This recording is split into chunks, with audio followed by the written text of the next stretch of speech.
Welcome to our latest podcast. I'm Derek Barrow from Santander Asset Management.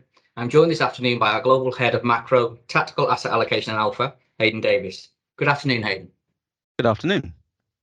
With inflation now appearing to have peaked, are we approaching the point at which central banks press the pause button on increasing interest rates, or could there be more further pain to come? Well, certainly it's very tempting to think that maybe with inflation peaking, that perhaps central banks can start to call it a day. Looking back on inflation in the US inflation peaked in June. In Europe and the UK, it peaked in October. So certainly some grounds for comfort there. But at the same time, it's worth bearing in mind that inflation is cooling only very slowly. And most importantly, what economists call core inflation, which is inflation ignoring the impact of food prices and energy prices, that is staying very stubbornly high. So in the UK, Eurozone, the US, it's still hovering at about 5.5%. And it doesn't seem to be coming down very quickly at all. And the problem here, particularly, is that service sector inflation is very strong. And the reason why central banks are drawing attention to that is because they think that service sector inflation is most strongly linked to wage inflation. And they are very, very worried that after seeing prices spike last year, that workers will ask for higher wages, and that'll build in an inflation price spiral that will be very, very difficult to get rid of. And so at this stage, central banks are drawing some relief from falling inflation, but they're still very cautious about the outlook. And indeed, interest rate markets or inflation markets and economists are of the view that inflation will fall this year and much closer to central bank target rates of 2%. But at the end of the year, inflation will still be above those central bank target rates. And also the messages coming from the inflation protected bond market. So these are bond markets that essentially you aren't exposed to inflation. You've bought an insurance policy against inflation. They are still flagging that inflation is expected to be in the region of 2.5–3% over the course of the next 2 to 3 years, whether we're looking at the Eurozone, the UK, or the US. So the message coming from the inflation-linked bond markets is that investors anticipate inflation staying above the central bank's target for at least the next 2 to 3 years. And of course, that's not what central bankers want to see.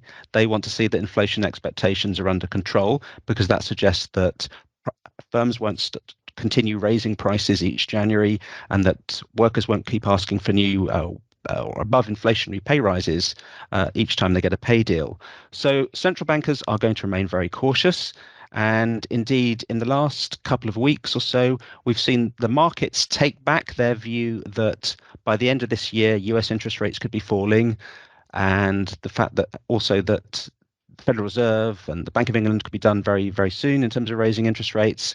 Now the interest rate markets are discounting the idea that, or perhaps sort of relenting on the idea that we've still got at least two to three more rate rises to come, certainly in the US and the Eurozone, but also in the UK. And one of the reasons for that is the fact that inflation has been slow to recede. The other fact is that growth has been stronger over the winter than anyone was expecting during the autumn. Okay, thank you. So moving on, energy prices have been in the news a lot since the invasion of Ukraine.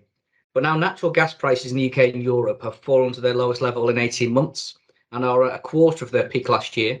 Does this mean the UK and Europe can avoid recession, and will the US? Yeah, certainly it's been great news as far as Europe's concerned on natural gas prices. Of course, in the US, natural gas is much less important in the energy mix. What's been more important is oil prices. And indeed, energy has been contributing much less to US inflation than it has in the Eurozone and the UK. But yes, you're right to point out that in the UK and the Eurozone, I think energy prices, natural gas prices have been falling even more sharply in the last few days. And they're now roughly, 20 to 25% of their peak in August last year. So that's good news as far as the inflation outlook is concerned. If natural gas prices stay at these levels, then in 2 to 3 months' time, actually natural gas prices would be contributing to falling inflation. However, let's put that in perspective. So even though it's been good news in terms of a warm winter helping to bring down natural gas prices, and certainly that's helped to ensure that it looks as if the Eurozone has avoided a recession, natural gas prices now are still 2 to 3 times higher than they were this time 2 years ago. So we are still living with the effects of the jump in energy prices, and I think it's fair to say the era of cheap energy is over, and that will still have a drag on consumer spending. It won't have an increasing drag on consumer spending as we look forward, although I'll qualify that in a second. But certainly, the fall in natural gas prices since August has helped to keep the Eurozone out of recession. And indeed, the UK, whilst economists still expect a UK recession, the idea of a prolonged bathtub recession, a recession lasting up to 2 years, which is what the Bank of England was forecasting back in November, that idea has become a lot less likely, and economists don't expect that to happen. They're expecting a shallow recession in the UK compared to the very deep 2 year one they were expecting 3 to 4 months ago. As far as the US is concerned, economists still expect a recession, but again, a much shallower one than they were expecting a little while ago. But this isn't necessarily the good news that it might sound like, because the US economy is still running too hot and inflation is too slow in coming down. And it looks as if it will take perhaps more work from the US Federal Reserve. It will have to raise interest rates higher than the market had been expecting in order to cool particularly a very strong labour market and a very strong service sector. And so economists have been debating this idea of what was going to happen in the US, caught between two stories, so-called hard landing, which would be basically a very sharp recession in the US, which would cool the economy down and bring down inflation. And on the other hand, a soft landing, which would be not even a recession, but certainly a slower growth, but that too would be sufficient to bring down inflation. Now they're talking about a third scenario, which is a no landing. So even though we've had very sharp rises in interest rates from the Fed over the last 15 months or so, despite that, it might look as if the US economy isn't really losing any steam whatsoever, and that isn't a good scenario because we do need the US economy to slow down and activity to cool down in order to bring down inflation. So this concept of a no landing, where actually inflationary pressures stay in the system and where activity remains very strong, on the surface of things, it might look as if that's a good scenario for markets, but really it's not an ideal scenario for anyone, because it suggests that the US Federal Reserve will have a lot more to do. So our view has always been that it will take a recession of some sort in the US to bring down inflation. But certainly the good news in Europe is that, particularly thanks to cheaper natural gas prices, the Eurozone at least looks as if it's avoided a recession, the UK less likely.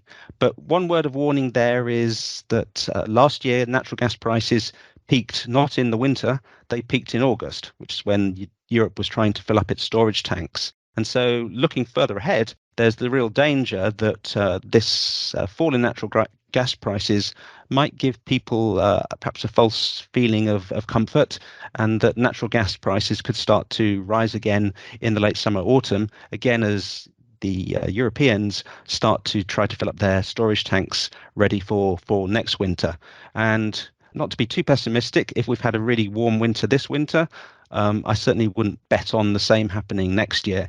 I'd be inclined to think that it's more likely that we'll have a colder winter. So it's good news for now, but certainly some reasons to be a little bit cautious looking forward. Okay, thank you. So moving forward now, what will markets be focused on as we move into spring, and how are we at Santander Asset Management positioning our portfolios? So certainly the markets will be focused on, is the US cooling down? Are we going to get at least a soft landing or a hard landing, but a landing of some sort, some contraction or a slowdown in activity whereby that will be sufficient to bring down inflation. So that's certainly going to be a focus.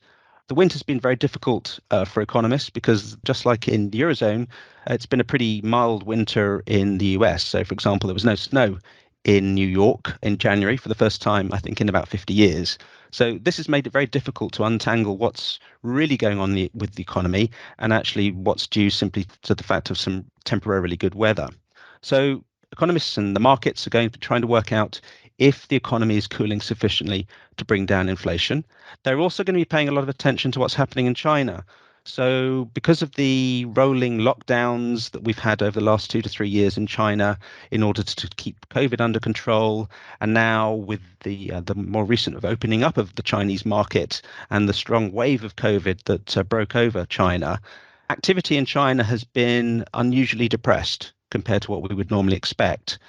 Now, as the wave of COVID starts to die down, activity in China should start to pick up again. And that's good news for the world economy, but it's also bad news from the perspective of inflation, because oil prices, for example, are lower now than they were at the start of last year.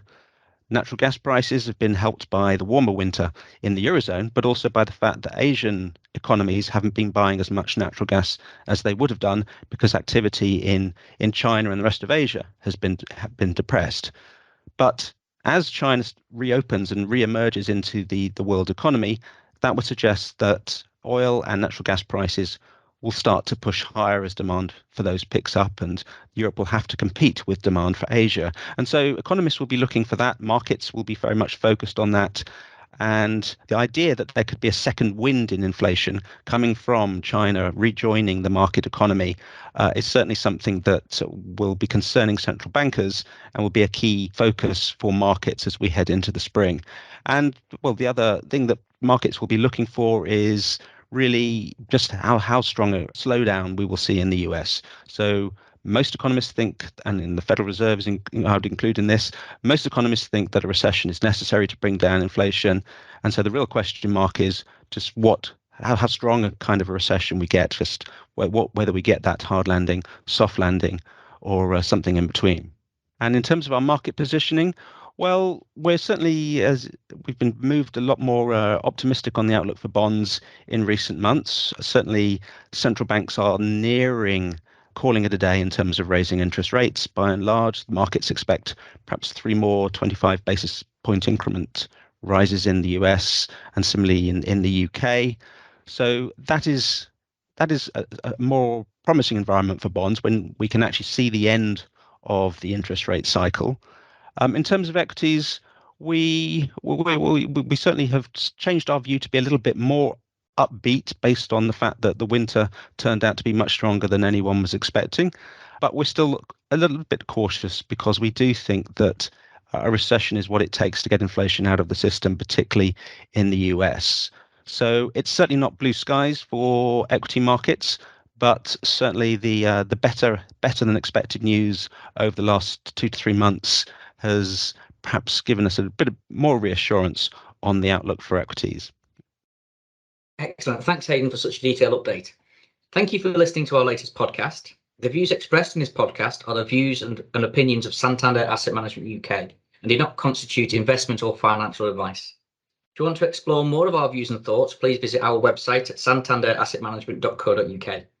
If you require guidance or advice, we would recommend you contact your professional financial advisor. And thank you once again for listening to our podcast, and we look forward to speaking with you again soon.